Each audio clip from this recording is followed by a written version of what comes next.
Ever feel like your brain has a hamster wheel, and that hamster just won't quit? You replay conversations, worry about the future, and second guess every decision. That's overthinking, and it's something most of us have experienced. But what's really going on in our minds when we get stuck in these thought loops? Today, we're diving deep into the hidden psychology behind your overthinking. Let's start with a simple idea. Our brains are designed to solve problems. It's a survival mechanism. Think back to our ancestors. If they saw a rustle in the bushes, it was smart to think, is that a predator? Overthinking that situation could literally save their life. The problem is, in our modern world, our brains apply that same intense problem-solving to things that aren't life or death, like a weird look from a coworker or an unreturned text message. Our brains see a problem and go into overdrive trying to solve it, even when there's no real solution to be found. One of the key psychological players here is what's known as the negativity bias. Our brains are naturally wired to pay more attention to negative experiences than positive ones. It's like psychological Velcro for bad stuff and Teflon for good stuff. So, when you overthink, your mind tends to drift towards the worst-case scenarios. You don't usually spiral into thinking about all the amazing things that could happen, right? Instead, you get stuck on what if it all goes wrong. This bias fuels the fire of overthinking, making us focus on potential threats and failures. Another big factor is the illusion of control. When we feel uncertain or anxious about a situation, overthinking can feel productive. It tricks us into believing that if we just think about it long enough,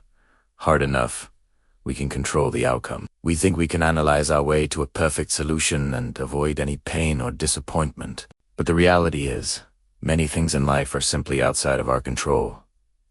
Overthinking doesn't give us control. It just keeps us trapped in a cycle of anxiety, replaying scenarios that may never even happen. It's like trying to steer a ship by staring at the map instead of looking at the actual ocean. So, why do some people overthink more than others? A lot of it can be traced back to our past experiences and learned behaviors. If you grew up in an environment where mistakes were heavily criticized, you might have learned to overanalyze every decision to avoid failure. Perfectionism is a close cousin of overthinking. A perfectionist believes that anything less than flawless is a total failure. This mindset creates immense pressure, leading to constant rumination over every tiny detail, trying to prevent any possible imperfection. The fear of making a mistake becomes so powerful that it paralyzes you. And let's not forget about decision fatigue. Our brains have a limited amount of mental energy for making choices each day. When we overthink small decisions like what to wear or what to eat for lunch, we use up that precious energy. By the time a truly important decision comes along, our brain is exhausted. This can lead to either making a rash, impulsive choice, or just avoiding the decision altogether, which, you guessed it, leads to more overthinking about why we can't decide. It's a vicious cycle. Now, you might be thinking, great, my brain is wired to do this. Am I doomed?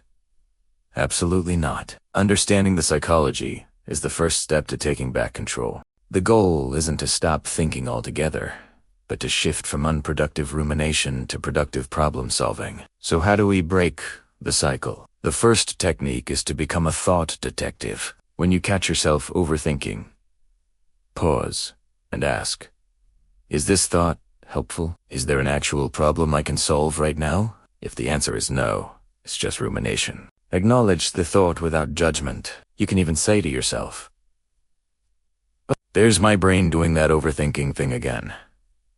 This simple act of noticing creates distance and helps you detach from the thought spiral. Another powerful tool is scheduling your worry time. This might sound strange, but it works. Set aside 15 minutes each day, and only 15 minutes too.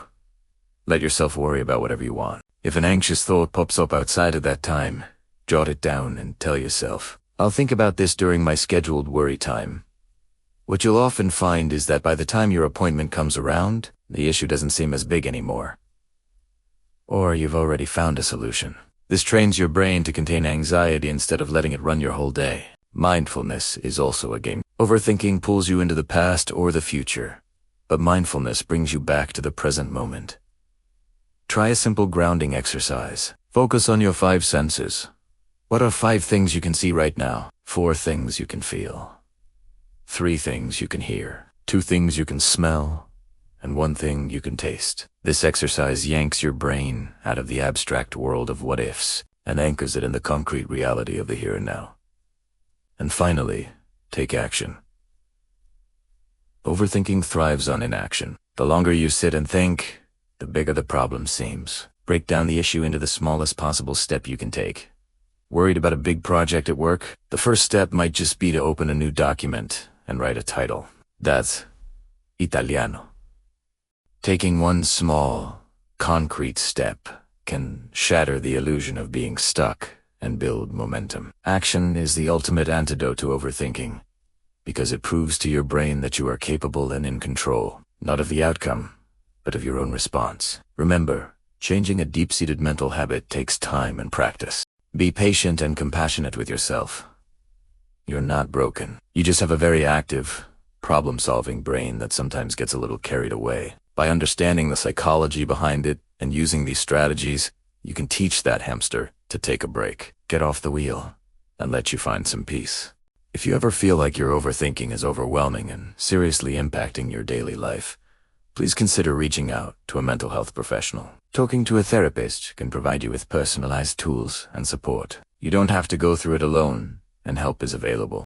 Thanks so much for watching. If you found this helpful, give this video a like and subscribe for more content on understanding your mind. See you next time.